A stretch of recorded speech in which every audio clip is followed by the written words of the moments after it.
Hi, and welcome to the Learning Collective. This is the story of a beautiful little boy named Adam, and of two parents walking alongside him on his special education needs journey.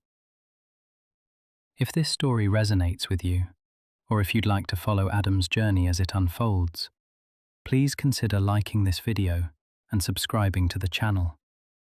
It helps us reach other families who may need this space too. If you're here because you're navigating something similar, know this first. You are not alone. And if you're here simply to learn, know this too. Neurodiversity is not a deficit.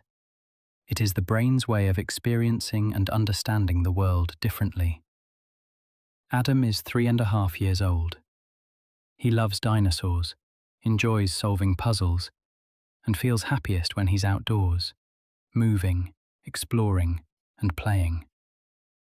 Today, he uses short, multi-word phrases, and his vocabulary is slowly growing. But it wasn't always like this. At around his 2-year health check, Adam's parents began noticing small differences. Communication was limited. Eye contact was still developing. Speech was minimal. Nothing dramatic, nothing sudden. Just a quiet sense that something wasn't quite lining up with the milestones they'd been told to expect. They were advised to consider starting nursery a little earlier than planned, something that may not be required for every child, but felt worth exploring for Adam. After a lot of thought, they enrolled him in a local nursery, alongside his younger brother. The first few weeks were hard, very hard. Transitions were overwhelming. Separation was emotional. There were days that felt long, uncertain, and exhausting. But with time, and with patient, supportive nursery staff, Adam began to settle. Slowly, gently, at his own pace. And like many parents on a similar path, a question kept returning.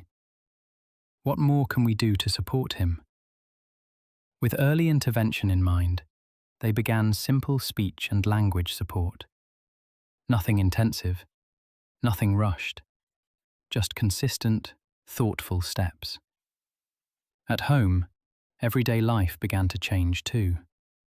Visual cards became part of communication, simple scaffolding during play, turn-taking games, shared attention activities, moments of connection built into ordinary routines.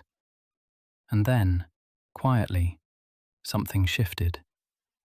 Words began to emerge. Some were repeated, some came and went, but each one mattered. Because for neurodivergent children, progress doesn't always arrive loudly. It doesn't always look like sudden leaps or dramatic change. Sometimes, the most meaningful growth is quiet, built slowly, safely, with care. This is only the beginning of Adam's story. If you're walking a similar path, or supporting someone who is, we'd love to hear from you in the comments.